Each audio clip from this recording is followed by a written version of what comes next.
Today we're talking about something that should have made headlines everywhere, but somehow it didn't.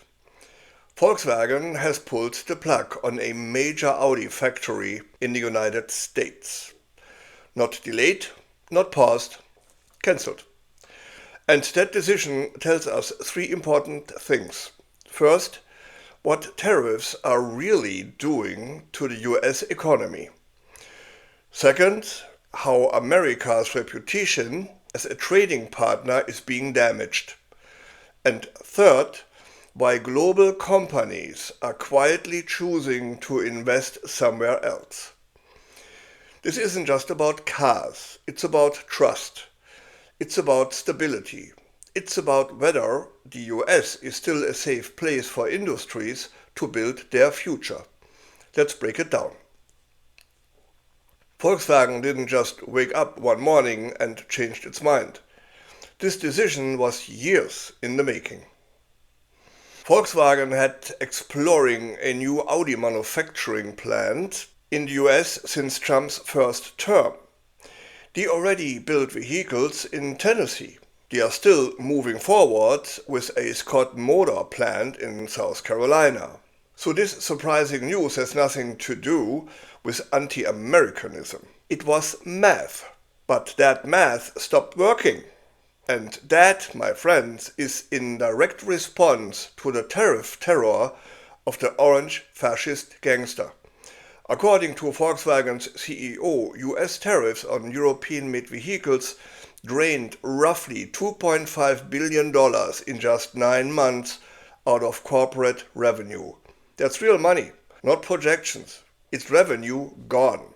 At this point, with uncertainty in the orange idiots' trade policies, the US is simply not the right country for yet another multi-billion-dollar investment by Volkswagen.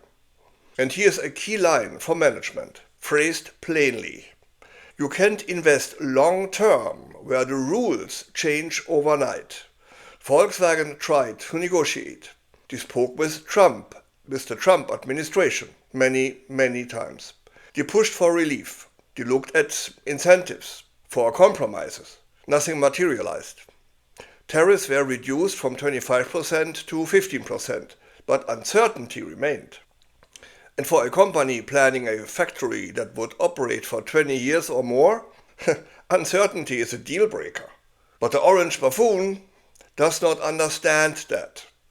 So, Audi is in a particular tough spot. Volkswagen does already build popular models inside the United States.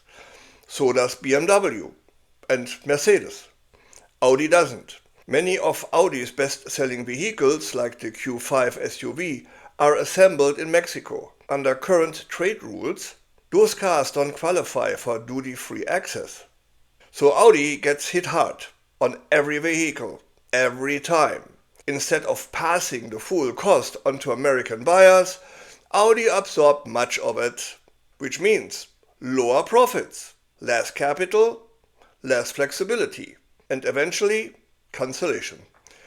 This is where people need to pause, because factories' cancellations don't just happen in isolation.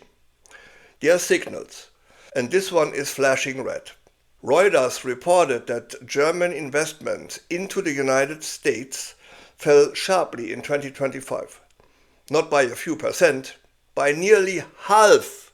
That's not a blip, that's a shift. Executives aren't just delaying projects, they're changing strategies. Markets don't fear high costs, they fear unstable conditions. If labor is expensive, they can plan for that. If energy costs are high, they hedge.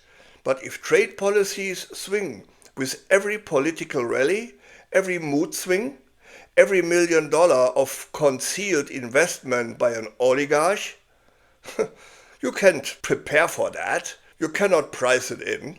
And you definitely can't commit billions. That's the real damage here. America has proven to be unpredictable. And that hurts its reputation as a reliable partner. For decades, companies invested in the US because it was boring, in a good way. Rules were clear, contracts mattered. Policies didn't surprise. That perception is gone. And when trust disappears, capital leaves with it. Here's another data point. In 2025, China reclaimed its position as Germany's top trading partner, overtaking again the United States after a brief reversal a year before. Think about that. German firms now see China, with all its political risks, as more predictable than the US. That should worry people. A survey of German financial executives shows the same trend. Only 19% are now considering new investment into the US. That used to be 25%. That is money changing directions, my friends. The promise behind tariffs was simple. Apply pressure, force compliance to move production to the US, create jobs, lower prices for Americans. How did that work out? Well, it didn't, and it could not work out. It was right in front of everyone's eyes, because leverage only works if the other side needs you more than you need them. And here's the reality.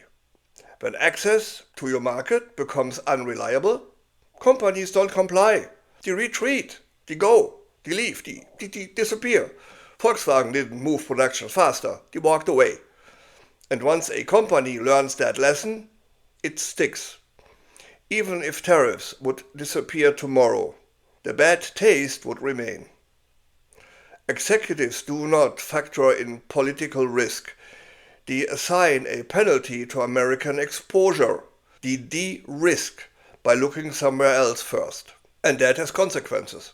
No Audi plant means missing out on thousands of construction jobs, long-term manufacturing jobs, no supplier ecosystem, no tax revenue for states that were competing hard for the investment. They don't get a prize for trying, they get nothing. The only thing they can do is thanking the orange idiot, the great deal maker. And Trump's disaster doesn't stop with cars. As European firms reduce exposure to the US, their willingness to align with American priorities weakened too. Trade, technology standards, finance, even security cooperation, economic ties underpin alliances. When those ties weaken, influence erodes. From a Canadian perspective, this all feels familiar. Canada is also changing its exposure, diversifying trade, hedging risk, forming new security agreements. Because when the largest economy in the world behaves erratically, everyone adjusts. Companies don't build 20-year factory in risky environments. They build them where tomorrow looks a lot like today. Right now, many executives see Asia, China, India as more stable, more reliable than the United States. The EU just made a major deal with India. Starmer is in China. Let's that sink in. America's greatest economy strength was never just market size, it was reliability. And reliability is being chipped away. Volkswagen's cancelled Audi plant isn't the cause of that shift, it's the proof. So here's the bottom line. This is not at all about Volkswagen. It's not really about Audi either. It's about whether the United States still understands what makes markets work. Tariffs were sold as strength. What they are delivered is hesitation, withdrawal, and lost opportunities. Once trust is broken, it takes decades to rebuild. And capital doesn't wait around for political system to find stabilities. If you care about jobs, if you care about investment, if you care about stabilities in global economy, then this story matters. Because we Canadians, sitting on the other side of that table, we build up while America breaks down. Today, it's a new energy deal. The day before that, it was a mineral deal. And tomorrow, it's gonna be our new Gripen fighter jets built right here in Canada. That's diversification. That's building a stronger Canada. That's sovereignty. If you found this breakdown useful, please like this video, share it, and subscribe to our channel. It really helps to do what I do. Quiet economic shifts shape the future, long before politicians admit there's a problem. But you know that already, don't you? Thanks for watching. I'm Wilfried Lemkuller with Europe Curious.